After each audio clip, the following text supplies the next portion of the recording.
Coming to Apple TV Plus on January 26th. We came from every corner of the country to bring the war to Hitler's doorstep. Starring a stellar cast led by Academy Award nominee Austin Butler, Callum Turner, and Anthony Boyle. You'll be in charge of 350 air crewmen, boys who have yet to experience combat. Let's rack them up and knock them down. From the executive producers of Band of Brothers and The Pacific. I'm gonna bet on anything.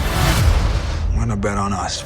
Masters of the Air, only on Apple TV Plus. Cross the Brazos and Waco, ride hard and I'll make it by dawn. Cross the Brazos and Waco. Welcome to the Waco History Podcast. I'm Randy Lane, great-grandson of Waco architect Roy E. Lane. Over 100 years ago, he designed the Alico Building, Hippodrome, and other well-known landmarks. My co-host, Dr. Stephen Sloan of Baylor's Institute for Oral History, is helping me learn Waco's known and unknown stories.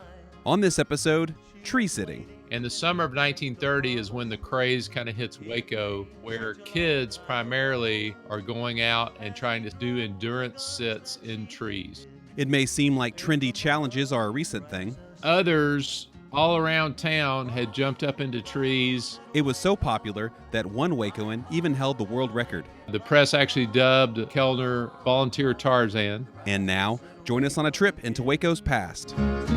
Cross the Brazos and Waco, ride hard and I'll make it by dawn. Cross the Brazos and Waco, I'm safe when I reach San Antonio. We're recording this during the COVID-19 crisis, and so I started thinking about social distancing, and that, of course, led me to think about pole sitting in the 1920s. Okay. You can think of things like planking and, things that go viral now that kind of everybody does for 2 weeks. TikTok dances. Yeah. All that stuff. Yeah. Everybody does for 2 weeks and then nobody does it ever again. Well, the 20s was really marked with those kind of fads. Everything from dance marathons to pole sitting, which is what it sounds like. You would just sit at the top of a pole. Like a flagpole or what? Generally, it's a flagpole, and they would have endurance contests to see who could sit on the top of the flagpole the longest. That sounds really boring and probably dangerous. Yeah, I think it was dangerous. This is long before, television. They had radio, but, you had to find things to entertain yourself. So within pole sitting, there grew this phenomenon of tree sitting. It became kind of a craze. And the summer of 1930 is when the craze kind of hits Waco, where kids primarily are going out and trying to do endurance sits in trees. This became a big deal in the late 20s and early 30s, part of all the fads and all sorts of things that were going on, kind of the craze of the 1920s, early 30s. The Depression kills a lot of this. Hard to enjoy sitting on top of a flagpole when the economy has crashed. In the summer of 1930 is when this tree sitting thing hits Waco. So it starts, there was a guy in Kansas City, a guy named Jack Richards in Kansas City, who sat in a tree for 156 hours. Okay. So about 6 days, he sits up in a tree. So there was a group of kids in Waco that got inspired by this to try to break Jack Richards' record. And the one I want to talk about is Frank Kellner. On July 16th, 1930, Frank Kellner climbs up into a tree. We even know the address. This is 2324 Homan Avenue. So is that still a tree in existence today? Maybe a listener can go try to pinpoint the exact tree. Report back. That Frank was sitting in. We need a picture of that for the show notes. So he crawls up in the tree. The News-Tribune in Waco covers the event. So there's media coverage. He had a support team that was kind of organized to bring him meals. His mother made meals, and they had a rope that they would put meals up to him. Sometimes other kids would climb up into the tree and play a board game with him to pass the time. His father even incentivized the event. He said he would pay him $1 a day for every day that he broke the existing tree sitting record, this guy from Kansas City. That's a good idea. Yeah. So he's up there a couple of days. 2 other kids in town were inspired by the challenge. Actually, 2 girls get involved, Frances Coates and Mildred Frazier. They climb up into a tree on Dallas Street. So over on East Waco, 502 Dallas Street, they climb up in a tree. They actually take some kittens with them, the story reports. And they have a support team as well. So it starts this rivalry going where on one side of the river, you got a tree sitting team going, and on the other side of the river, you got a tree sitting team going. The police get involved. Supposedly, the police chief said, if they've got that little sense, let them do it. There's nothing particularly illegal about them sitting in the tree. He thought it was silly. Frank continues in the tree. He breaks the record of the guy in Kansas City. He sits up into the tree for 200 hours. So I told you the Kansas City record was 156 hours, just to recall. In the meantime, others all around town had jumped up into trees to try to beat Frank's record. So he lasts 231 hours, and he secures at that point what was the national record. The national record at that point was 216 hours. So he goes 231, crushes the national record for tree seating. The press actually dubbed Kellner Volunteer Tarzan, what they began calling him in the press. But at that point, and this is about 4 a.m. in the morning. So this is July 26th. So I told you he crawled up into the tree July 16th. At 4 a.m. on July 26th, he fell out of the tree. Fell asleep, I'm assuming. I'm assuming he fell asleep. He tumbled out of the tree. He broke his arm. And if you'll remember the thing that his father told him, if he surpassed the national record every day that he surpassed, he would get $1. So he didn't make it. He was 9 hours short of the first $1. Oh, man. That would have incentivized this attempt. And now he's got a hospital bill. That's right. Now he's got a hospital bill to take care of. And actually, speaking of falling out of trees, this is a phenomenon that came along with the tree sitting craze. As you might imagine, other kids fell out of trees in other places. Yeah. Supposedly one kid in New Hampshire, a bolt of lightning hit the tree and he fell out of the tree. A lot of hazards to this tree sitting biz. Yeah, but he sets, just for a window there, Waco has this distinction of having this national tree sitting champion up in a tree. And I went and looked to try to figure out, how long that record lasts.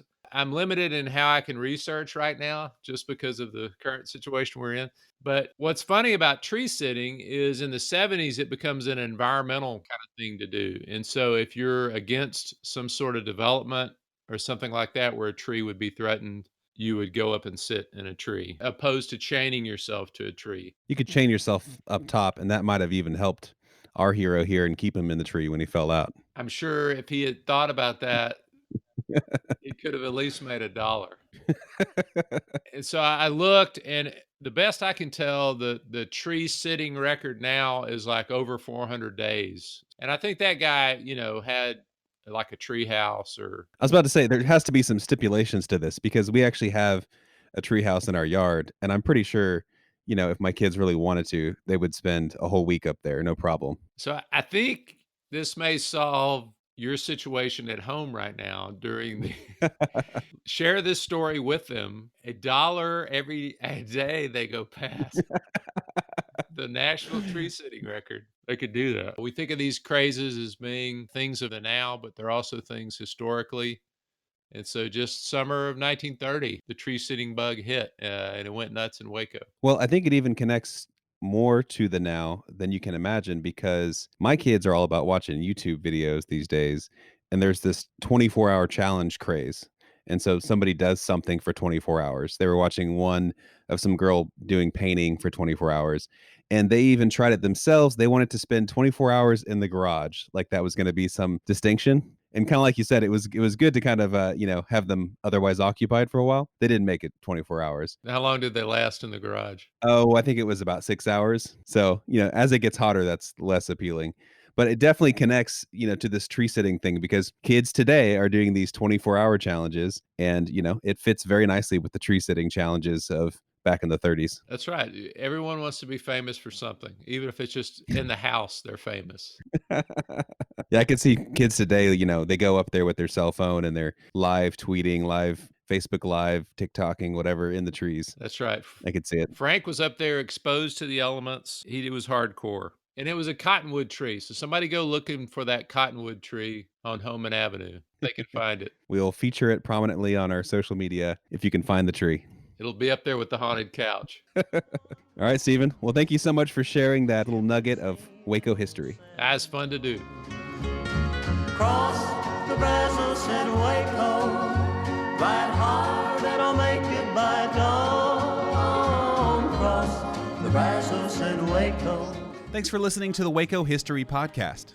Like what you heard? Subscribe, rate, and review our show on iTunes so we can reach more listeners. You can find show notes and info on every episode at wacohistorypodcast.com and more info on Waco's past at wacohistory.org. Our theme music, used with permission, is Cross the Brazos at Waco, performed by the late Billy Walker. For more info on Billy's music, go to billywalker.com. We'll see you next time. Time ago, as he dropped the guns that she hated in the muddy Brazos below.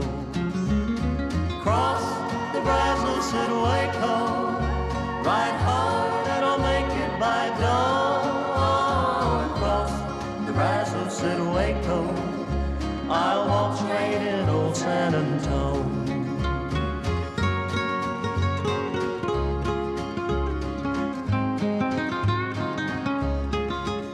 Then the night came alive with gunfire. He knew that at last it'd been found. As the ranger's badge showed brightly, El Bandito lay on the ground.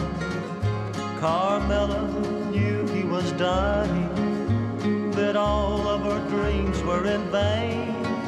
As she kissed his lips for the last time, she heard him whisper again. Cross the Brazos and Waco, ride hard and I'll make it by dawn. Cross the Brazos and Waco, I'm safe when I reach San Antone.